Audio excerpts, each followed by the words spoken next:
Magandang araw mga kaibigan. Pag-usapan natin ngayon ang isang public gathering ng DepEd na supposed to be nandun si VP Inday Sara dahil siya pa rin ang Secretary of Education up to now. Ang guest speaker o ang panauhing pandagal ay si Pangulong Ferdinand Marcos. So, ito sana yung okasyon na both of them nandun. Ito po yung sinimulan na palarong pambansa ginawa sa Cebu kahapon. Nandun ang Pangulo. Kaya lang wala si VP Inday Sara bilang Secretary of DepEd. It's a national gathering of athletes. So, marami ang nag-expect na doon magkikitang dalawa. Wala si VP Sara dito sa Philippine Star na news. Sara, no show at palaro rights in Cebu. So, ano ang ibig sabihin nito? Kayo muna. Sinadya ni VP Sara na hindi magpunta? Parang ganon. Kasi, according to the spokesperson ng DepEd, nandun lang din ang VP Sara, ang DepEd Secretary, hindi pa naman siya. July 19 pa ang effectivity ng kanyang resignation. Nandun siya. Kailang mas pinili niya na bisitahin yung okasyon na yun, yung opening ceremony. Inuna niya, binisita niya ang dalawang athletes na na-ospital dahil nagkadingge. So, kapakanan ng nagkasakit na athletes ang inuna niya kaysa yung opening ceremony. So, kaya marami ang nagtaka bakit wala doon sa opening ceremony ng palarong pambansa si VP Sara. So, nandun din pala ang governor ng Cebu, si Governor Garcia. So, ano sa tingin niyo? Ano ang pahiwatig nito? Iniiwasan na ba ni VP Sara na makasalamuha si PBBM? Comment nyo naman. Ako, lalo akong bumibilib sa karakter nitong si VP Sara natin. Kasi, importante yung yung nagkasakit na dalawang atleta, mabisita, inuna niya. Yan po ang ating Vice President. Hindi katulad ng iba dyan. Kaya ba yun? Naglindol na sa Mindanao, 7.4 magnitude. Wala lang, tahimik. Hindi mo mahagilap kung nasaan. Sinundan ng bombing sa Marawi. Ilan yung patay? Ilan ang sugatan? Wala rin. Hindi mo mahagilap. Siya ang inaasahan ng taong bayan na magpapakita, magbibigay ng mensahe, mag-encourage. Kailang tahimik. Ang VP Sara, yan, nauuna, pinupunta niya. Alala ko yung mga patay na,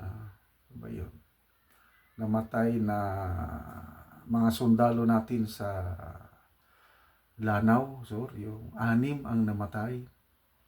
Dahil sinamang palad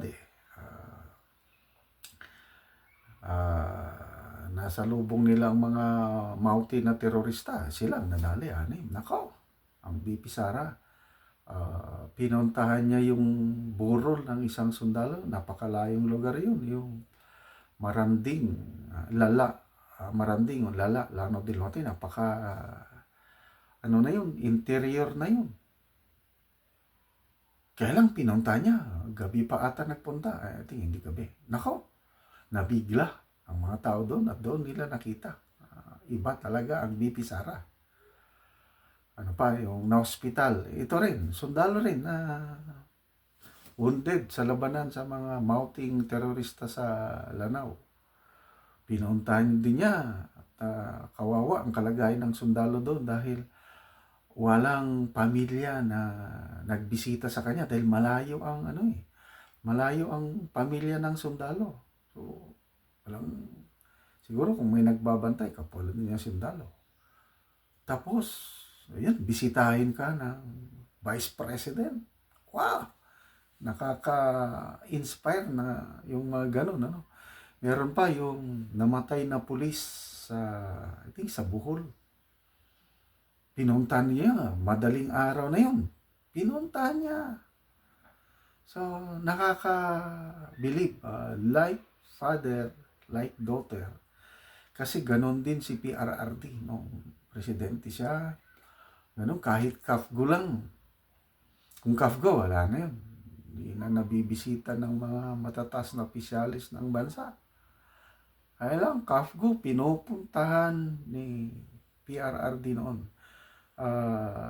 Matandaan ko, mga 2 o 3 kafgo ang pinunta niya. Ay, sabi ko, iba ito. Kasi normal yan, mamatayan ka sa field, yung mamatayan sa labanan sa NPA. Kung kafgo, well, yung akin, batalyon level, nabibisit ako dahil batalyon commander ako. Kaya lang, yung mga general, hindi na mapuntahan yung lamay ng burol ng kafgo. Kaya, takang-taka ako, bilib ako dahil presidente, bumibisita hindi lang minsan. 2 o 3 beses kong nakita, nandun, maiyak-iyak siya na bumibisita sa namatay na kafgo. Sabi ko, ito ang tunay na may malasakit. Yun ang tatak Duterte. Okay, may nakausap ako na balikbayan. Matagal nang nakatira sa US, 42 years na siya sa US. Nagbakasyon lang sa Pilipinas. Sabi niya, ganito. Alam mo, General, pag nandito ako sa Pilipinas, talagang yung baril ko, hindi ako talagang nagdadala daw palagi ng baril dahil retired US Navy. So, magulo yung lugar nila, kaya hindi siya kumpiyansa. Dadala ng baril. Ganun siya, every time, halos twice a year nagbabakasyon sa Pilipinas. Kaya lang sabi niya ganito, nung naging presidente si Digong, sabi niya, yung baril ko, wala na, ipinamigay ko na. Sabi ko, bakit kuya?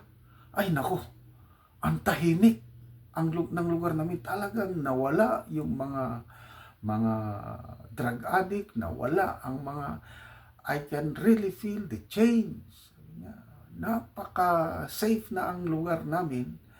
Kaya, what more na magdala ako ng baril? Ibinigay ko ng baril ko. That was the time of President Duterte. Sabi ko, ganun ba kuya? Sabi ko, parehas, ganun din. All over the place. Mindanao ko, talagang bumuti ang kalagayan. Kaya lang sabi niya, ngayon, wala na. Nagbalik na naman. sayang yung nasimulan ni PRRD, napabayaan, bumalik na. Sabi niya, yun po. So, yan po, ang tatak Duterte na, balik tayo sa issue, Ito na ba ang talagang palaban ng ating Vice President? Talagang ipinakita niya na yung tunay na Inday. Yung, alam niyo, yung Inday na nanapak ng sheriff noon. Pag magkamali ka, talagang babanatan ka. So, tingnan natin ha. July 19, officially, wala na siya sa kabinete. Baka ibang Inday Sara na ngayon ang lalabas. Watch out for BP Inday Sara. Agila ng Norte, humanda kayo. Agila ng Davao, humanda kayo. Kuting ng Norte, aywan ko na lang.